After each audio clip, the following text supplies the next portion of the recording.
Good morning guys, welcome back to my channel. আমি মিমি, আর আমার চ্যানেলে তোমাদের সকলকে স্বাগত। ঘুমটা আজ সকাল সকালই ভেঙেছিল, তাই হাতে একটু সময় ছিল, যার জন্য একটু ছাদে চলে এলাম। ভাবলাম একটু যাই, হালকা হালকা রোদ আর হালকা ঠান্ডা হাওয়াতে একটু পাইচারি করে আসি। মিঠাইও আমার সাথে উঠে পড়েছিল, যার জন্য দুজনে মিলেই একসাথে ছাদে চলে এসেছি। এসে একটু হাঁটাহাঁটি করছিলাম, তারপর নিচে গিয়ে রুটিগুলো মাকে বেলে দিলাম। আর মিঠাই যেহেতু আজ সকাল সকালই উঠে পড়েছিল, যার জন্য সকাল সকালই একটু লেখাপড়া করতে বসে পড়েছে আজকে। আর এদিকে তারপরে আমি মাকে মশলাটা পেস্ট করে দিচ্ছিলাম।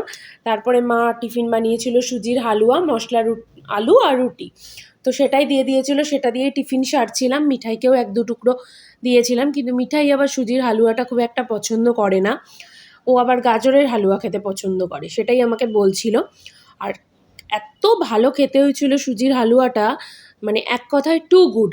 আমি তো মাকে বলে দিয়েছি, মা তুমি আরেকদিন বানাবে, ভীষণ পছন্দ হয়েছে আমাদের।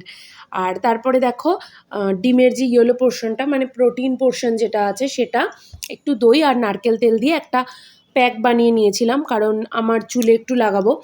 আর এদিকে দেখো, মিঠাই যেহেতু খায়নি, তাই দই চিড়া একটু ওকে দিয়ে দিলাম, ও সেটাই খেয়ে নেবে। নিজে নিজে খাবে কতটা জানি না, তবে শুরু তো করলো।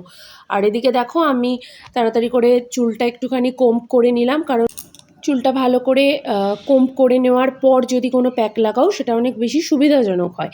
দেখো ভালো করে প্যাকটা লাগিয়ে নিচ্ছি, কারণ আমার চুলের তলার দিকগুলো একটু ফেটে ফেটে যাচ্ছিল। যদিও আমি ট্রিম করেছি, কিন্তু তাও একটু প্যাক লাগালে কি হয় বলো তো, চুলটা ভীষণ স্মুথ হয়। আর এই প্যাকটা ভীষণই আমার জন্য কার্যকর হয়েছে। 2 সপ্তাহ আগে একবার এই প্যাকটা ইউজ করেছিলাম, আর 2 সপ্তাহ পরে একবার ইউজ করলাম, বেশ ভালো কাজ হয়েছে।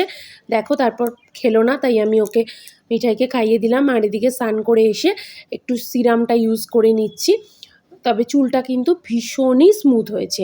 তাই দেখো, চুলটা কোম্ব করতেও আর কোনো অসুবিধা হচ্ছে না। আর বিকেলবেলা চুলটা শুকিয়ে যাওয়ার পরেও চুলে হাত দিতে ভীষণ ভাল লাগছিল, একটা দারুণ ফিনিশিং এসছে চুলে।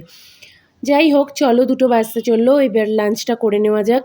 গরম গরম ভাত, পাটপাতার ডাল, সয়াবিনের বড়ার কারি আর আলু সিদ্ধ। আর আমি পাটপাতার ডাল যেহেতু খাই না, তাই একটু ডাল সিদ্ধ রেখে দিয়েছিলাম।